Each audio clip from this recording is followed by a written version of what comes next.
สบายดีบรรดาท่านที่เคารพนับถือและฮักแพงทั้งหลาย โดยอิงตาม FC เสนอมามื้อนี้พ่อใหญ่แก๊สสิมาอ่านประมวลกฎหมายแพ่งปี 2018 มาตรา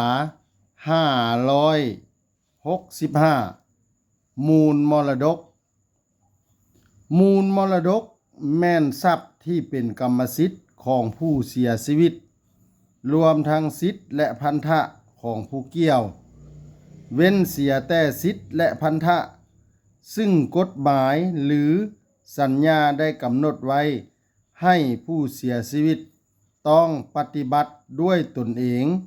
ในเวลาที่ผู้เกี่ยวมีชีวิตอยู่นั้น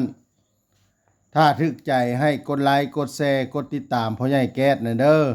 ถ้าอยากให้พ่อใหญ่แก๊สอ่านกฎหมายหยังมาตราใด